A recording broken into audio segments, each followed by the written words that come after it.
Halo semua, Assalamualaikum warahmatullahi wabarakatuh. Bagaimana nih kabar kalian? Semoga sehat selalu ya. Perkenalkan, saya Indah Apriliani dari Prodi Pendidikan IPS Universitas Pendidikan Indonesia. Oke, kali ini saya akan membahas mengenai materi pengaruh interaksi sosial dalam kehidupan sosial dan kebangsaan dengan sub pembahasan materi yaitu mobilitas sosial. Oke, kita akan membahas mengenai interaksi sosial dalam mata pelajaran Ilmu Pengetahuan Sosial semester 1 atau ganjil. Dalam pokok materinya yaitu mobilitas sosial. Bentuk bahan ajar yaitu berupa video dan alamat aksesnya yaitu di KP IPS Mobile Learning, 3B atau grup WA dan YouTube. Guru pembinanya yaitu saya sendiri, Indah Apriliani. Treatment. Siswa kesulitan memahami mobilitas sosial, perbedaan bentuk mobilitas sosial dan lainnya, serta mengidentifikasi dalam kehidupan sehari-hari. Guru akan memberikan penjelasan secara rinci serta di akhir pembelajaran akan memberikan evaluasi agar mengetahui pemahaman siswa terhadap materi yang telah disampaikan. Sinopsis. Materi mobilitas sosial ini merupakan submateri interaksi sosial untuk semester 1 kelas 8. Akan disajikan dalam beberapa pertemuan yang di dalamnya penyampaian materi melalui video disertai ilustrasi, lalu di pertemuan selanjutnya diakhiri menggunakan metode kuis untuk mengetahui pemahaman siswa dalam memahami materi. Pemanfaatan proses pembelajaran ini menggunakan kelas daring melalui grup WA dan YouTube, serta kuis menggunakan Quizizz. Adapun tahap pembelajarannya akan dimulai dari penjelasan definisi mobilitas sosial, bentuk-bentuk mobilitas sosial, faktor pendorong dan penghambat terjadinya mobilitas sosial, saluran mobilitas sosial, serta dampak dari mobilitas sosial. Oke, sebelum lanjut ke pembahasan materi, kita harus mengetahui dulu tujuan pembelajaran dari materi ini. Yang pertama, memahami definisi mobilitas sosial. Yang kedua, menjelaskan bentuk-bentuk mobilitas sosial. Lalu yang ketiga, menjelaskan faktor-faktor yang mempengaruhi mobilitas sosial. Yang keempat, menjelaskan saluran mobilitas sosial. Lalu yang terakhir, menjelaskan dampak mobilitas sosial. Nah, agar lebih memahami materi, kita simak yuk ilustrasi berikut. Terdapat beberapa cara untuk menjadi seorang direktur atau pengusaha. Salah satunya yaitu meniti karir sebagai karyawan, lalu menjalankan tugas serta tanggung jawabnya, dan mendapatkan promosi serta prestasi sehingga bisa menduduki jabatan sebagai direktur. Nah, karyawan yang bisa menduduki jabatan sebagai direktur itu merupakan contoh dari mobilitas sosial. Definisi mobilitas sosial. Mobilitas berasal dari bahasa Latin mobilis yang berarti mudah dipindahkan atau banyak bergerak dari satu tempat ke tempat yang lain. Sedangkan kata sosial mengandung makna seseorang atau sekelompok warga dalam kelompok sosial. Mobilitas sosial adalah perpindahan posisi seseorang atau sekelompok orang dari suatu lapisan ke lapisan lain, atau seseorang yang berubah kedudukan atau status sosial dari suatu lapisan ke lapisan lain, seperti menjadi lebih tinggi atau lebih rendah dari sebelumnya, atau hanya berpindah peran tanpa berubah kedudukan. Nah, adapun bentuk-bentuk dari mobilitas sosial terbagi ke dalam dua, yaitu mobilitas sosial vertikal dan mobilitas sosial horizontal.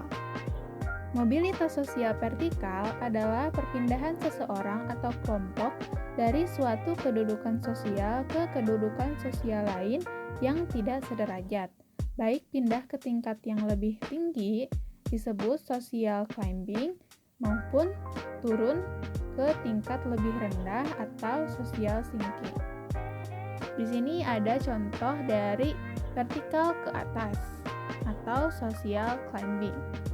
Nah, biasanya terjadi karena peningkatan status dari berstatus sosial rendah ke status sosial yang lebih tinggi. Contohnya yaitu seorang karyawan yang berhasil naik jabatan karena prestasinya yang dinilai baik. Yang kedua yaitu ada vertikal ke bawah atau social sinking. Biasanya terjadi karena proses penurunan status yang menimbulkan gejolak kejiwaan karena ada perubahan hak dan kewajiban.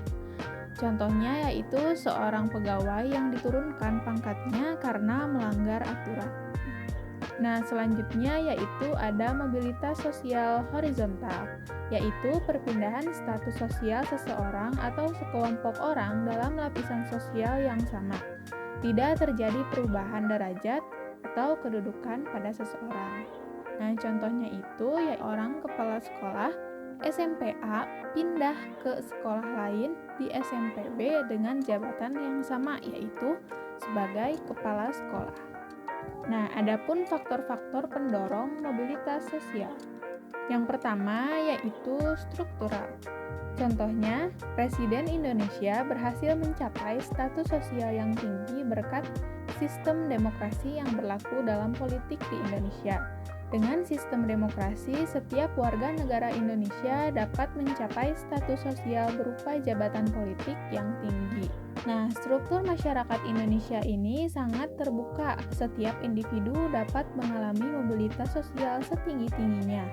Bahkan menjadi presiden melalui kemampuan sehingga dipercaya oleh masyarakat. Nah, berbeda halnya dengan sistem pemerintahan di kerajaan, seperti pengganti raja harus merupakan keturunan raja. Lalu yang kedua yaitu ada individu. Setiap individu memiliki perbedaan dalam hal sikap, pengetahuan, dan keterampilan. Dua orang yang memiliki pengetahuan dan keterampilan yang relatif setara belum tentu menjadi berhasil dalam melaksanakan mobilitas sosial ke atas. Karena hal ini disebabkan keberhasilan individu sangat ditentukan melalui sikap dan perilaku individu tersebut. Lalu yang ketiga yaitu ada sosial. Saat dilahirkan, tidak ada satu manusia pun dapat memilih status. Apabila tidak puas dengan kedudukan yang diwariskan oleh orang tuanya, ia dapat mencari kedudukannya sendiri di lapisan sosial yang lebih tinggi. Lalu yang keempat ada ekonomi. Keadaan ekonomi yang baik memudahkan individu dan kelompok melakukan mobilitas sosial. Dengan kondisi ekonomi yang baik, mereka mudah untuk memperoleh modal, pendidikan, dan kesempatan lainnya. Lalu yang kelima ada politik. Suatu negara yang memiliki stabilitas politik yang baik akan menciptakan kondisi negara aman dan damai, sehingga para pemimpin dapat menjalankan roda pembangunan dengan baik. Semua rakyat berperan aktif dalam pembangunan. Nah, yang terakhir yaitu kemudahan akses pendidikan. Jika pendidikan berkualitas mudah didapat, tentu mudah juga bagi orang untuk melakukan pergerakan atau mobilitas dengan berbekal ilmu yang diperolehnya. Lalu selanjutnya yaitu faktor-faktor penghambat mobilitas sosial. Ada dua yaitu kemiskinan dan diskriminasi. Yang pertama yaitu ada kemiskinan. Faktor ekonomi dapat membatasi mobilitas sosial. Bagi masyarakat miskin, mencapai status sosial tertentu merupakan hal yang sangat sulit. Salah satu penyebabnya yaitu kemiskinan adalah pendidikan yang rendah. Masyarakat yang berpendidikan rendah berpengaruh terhadap kualitas sumber daya manusia.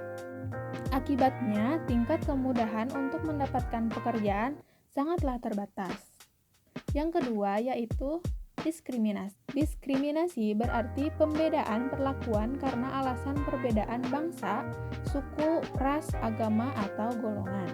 Diskriminasi ini memberikan dampak negatif seperti konflik dan terhambatnya mobilitas individu. Lalu selanjutnya yaitu ada saluran mobilitas sosial. Yang pertama, pendidikan. Pendidikan merupakan saluran bagi mobilitas vertikal yang sering digunakan karena melalui pendidikan orang dapat mengubah statusnya. Lalu yang kedua yaitu organisasi politik.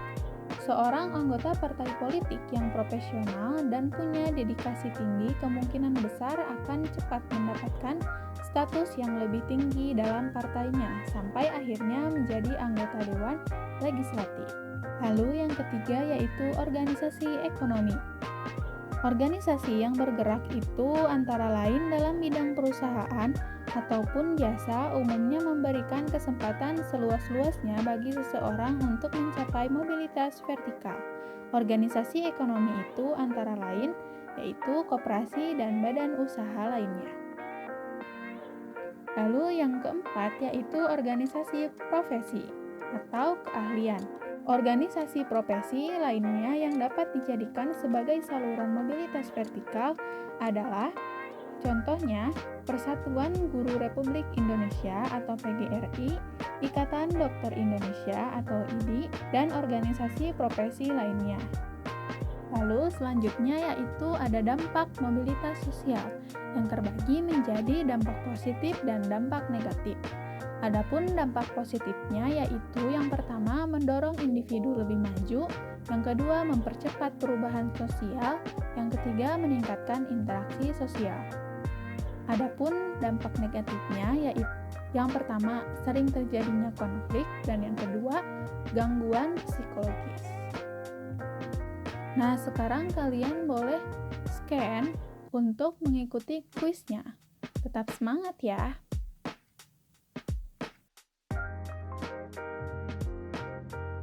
Demikian pembahasan materi tentang mobilitas sosial.